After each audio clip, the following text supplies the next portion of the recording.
We move to the Collingwood game. Can we just get your thoughts on the St Kilda match and what that means to the group to know you can get a win when you've been stretched as you are? I think it was a great atmosphere post-game. We'd been through a bit during the week in terms of who we'd lost with players, and then it is always tough travelling on the day of the game. It's a 5:45 a.m. wake up and to travel. You're getting at Marvel Stadium at 10 a.m. You're sitting around for a couple of hours before you're working through your pre-game routine. So it is a longer day. I think we got home at about 9:45. So great to go through that and win. It's certainly a very long day when you lose, and I thought the guys showed some great courage and resilience to fight back a couple of times and get the win. What does it do to a player group for their confidence after they've been battered the week before and the questions that were being asked about not beating top four sides? I don't think it changes too much our connection as a team. I think the week before we'd been toughish for three quarters, but then not hung in there as long as we needed to. I thought really liked the way that we were able to play some pretty strong footy during the second and third quarters, and then when we're challenged again in the last to find a way to get the win. So we keep building. We've got a lot of people contributing at the moment that we maybe didn't expect to play as much AFL footy as they have this year, but while they're doing their job, they'll keep playing and hopefully helping us win. How do you build the program this week when you can't be sure when the match will be played? We'll do it like we have been, the last probably 15, 16 months, and we'll prepare for any sort of scenario. At this stage, our expectation is still that the game is Friday, so we'll prepare like the game is Friday. We'll review as we usually do and as we can at the moment, and then we'll give the guys the best possible information to give them the best chance to win this week. Have you got any clarity as to who can be up for selection who wasn't last week, like Dersma, Butters, etc.? Yeah, well, Dersma was very good in the SNFL yesterday, so I'd be surprised if X didn't play AFL footy this week. I think Connor certainly feels a lot better after having the week off and would be a good chance, but we haven't seen any of the guys as yet. We'll probably learn more and know more by Wednesday. Lockie Jones? Yeah, well, Lockie trained last week, so I imagine Lockie would be available. I think Lockie'd be more likely to come back through the SNFL, given a couple of extended misses with the hamstring, but he trained well last week, so he will play footy this week. So it goes from one extreme to the other, trying to find enough players, so to speak, to now having a fair few more to pick from. Well, it's good to have a couple back. I think there's still a bit to work through on our team. We're trying to give ourselves the best chance to have as many ready to go as possible moving towards the finals. The match marks Travis Boak's 300th. Can you give us your insight as to what he's meant to the playing group as a leader, even when he's not captain? Travis meant so much to the footy club and to our playing group. His commitment to Port Adelaide, his commitment to be the best that he can be, the way he trains. We're going to be watching the Olympics later on this week. Travis is one of those athletes that prepares like he's preparing for the Olympics. Each week he's got a dedication that separates him from nearly everyone else, and I think the guys pumped for him for 300 this week. I think Trav will let loose, and I'm expecting a strong performance from the team.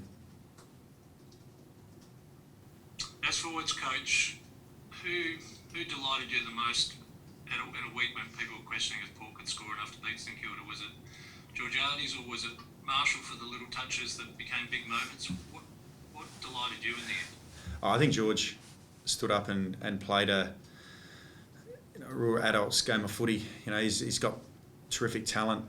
He can jumps at the footy, takes big marks. He runs so well, but I thought his consistency through the game, even though his numbers don't look that much different, I thought he gave a great contest. He completed his work. He kept his feet. And, I was really happy with George. I thought, Boyd too came in and did a good job, did his role. And all the guys gave consistent effort to keep the ball in our half as long as they could and to, give us some scoreboard opportunities. And, we probably didn't take as many as we could have, but at least we're giving ourselves some good scoring opportunities and kicked enough. When you coded the game, were there those special moments with Marshall that give you more encouragement that he can build more on his form? Oh, I think Todd was okay. I think he had a poor week the week before. Before that, he hadn't been too bad. So, we just keep building his game as much as we can. He's just in a little dip at the moment, but I think we can work our way through it.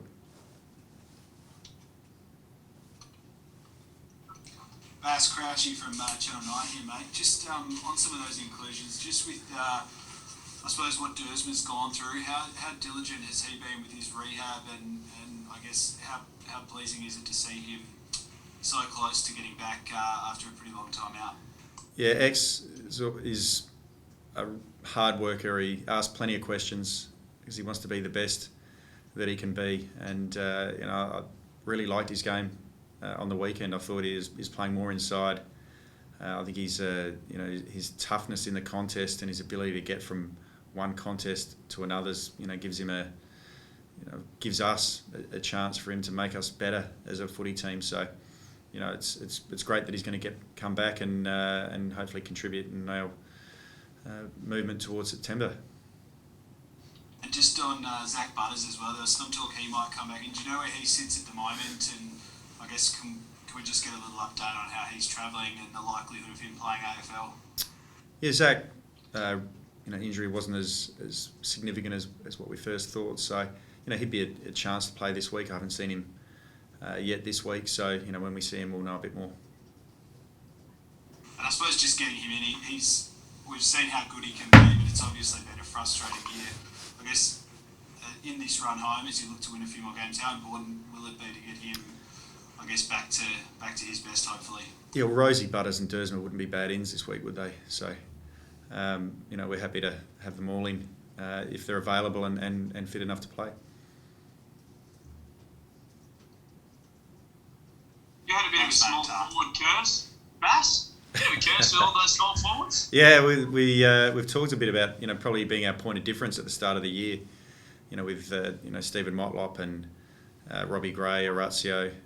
With Zach and Connor. So, to have all those guys missing, even Kane Farrell, that's played a fair bit as a high forward, certainly challenged the depth of the team. But, guys have been able to contribute, whether it be Maisie the last 3 weeks, Boyd coming in, Sam Powell-Pepper playing more high forward, even Jed McEntee making his debut as a medical sub on the weekend. So we've had some guys come in and they've been able to do well enough for us to get some wins.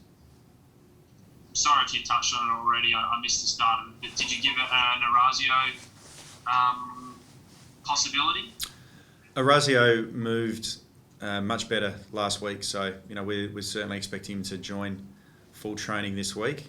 Maybe not play this week, but certainly to be able to join full training, which he hasn't done since the initial operation, and we think he'd be a chance the week after. What does having all of these blokes at least close to being back do to a team? I know you all like to say we can't blame injuries, this and that, but it does make such a massive difference. What does it do for the team going into the last little bit of the season, just to even have them part of training? Yeah, it depends sometimes with the length of layoff. It's always a challenge when you've been out for a long time to come back and make an immediate impact. But what we do have is we've got some quality there that can help us score. So we're certainly, if we can kick more goals, we tend to stay more enthusiastic for longer and keep wanting to get the ball in the forward line.